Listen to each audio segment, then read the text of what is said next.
బొద్దులూరి యాషేశ్వరరావు అనేసి ఒక ఐటీడీపీలో పనిచేస్తాడనమాట అండి. వీడు ఎన్ఆర్ఐ.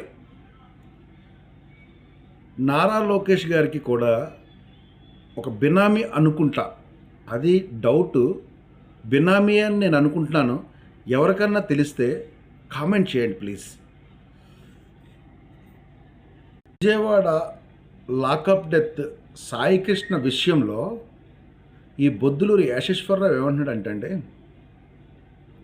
ఈ దుర్మార్గుణ్ణి ఏ రకంగా చంపినా పర్వాలేదు అనే మాట ట్విట్టర్ అకౌంట్లో పోస్ట్ చేశాడనమాట.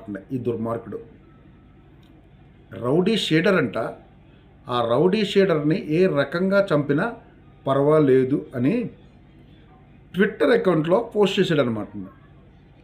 ఏరా యాష్, మీ టీడీపీ గవర్నమెంట్లో రౌడీ షీడర్ ఎమ్మెల్యేస్ లేరా? రౌడీ షీడర్లు ఎమ్మెల్యేస్ లేరా? నువ్వు చెప్పు. వాళ్ళని ఎలా చంపాలి మరి? వాళ్ళని ఎలా చంపాలి ఒకసారి మీరే చెప్పు. ఎందుకు వచ్చిందబ్బా 23 ఏళ్ల కుర్రోడు వాళ్ళ తల్లి రోడ్డు మీదకి వచ్చి హలోమని ఏడుస్తుంటే మీ పార్టీకి మీకు ఇలా ట్విట్టర్లోనూ ఫేక్ మెసేజ్లు పెట్టే వాళ్ళకి పాపం తగలదంటరా?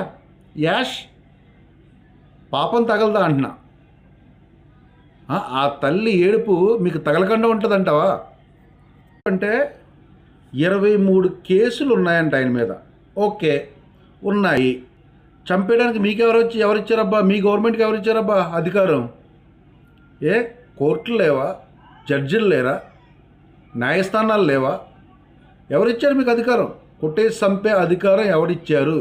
కొట్టేసి చంపేసి కాల్చేసి బూడిచ్చేసేసారట. కొట్టేసి చంపేసి కాల్చేసి బూడిచ్చేసేస్తే ఆ అధికారం ఎవరిచ్చారు మీకు? చెప్పరా బొద్దులూరి యాష్, చెప్పు.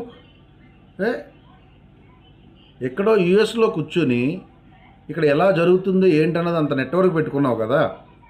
ఓకే, ఎవరిచ్చారు మీకు అధికారం? ఆయన రౌడీ షీడరే, కానీ కోర్టులు ఉన్నాయి, న్యాయస్థానాలు ఉన్నాయి. వాళ్ళకప్పు చెప్తే వాళ్ళే కదా శిక్ష వేస్తారు. మీకెవరిచ్చారు అధికారం? కొట్టి చంపేయమనేసి, కాల్చి బూడిద చేసేమనేసి మీకెవరిచ్చారండి అధికారం? తప్పుగా మాట్లాడుతున్నావు యాష్, తప్పుగా మాట్లాడుతున్నావు. పాపం తగులుతుంది అనమాట మీకు, మీ కూటమి ప్రభుత్వానికి కూడా. ఆ తల్లి ఏడుపు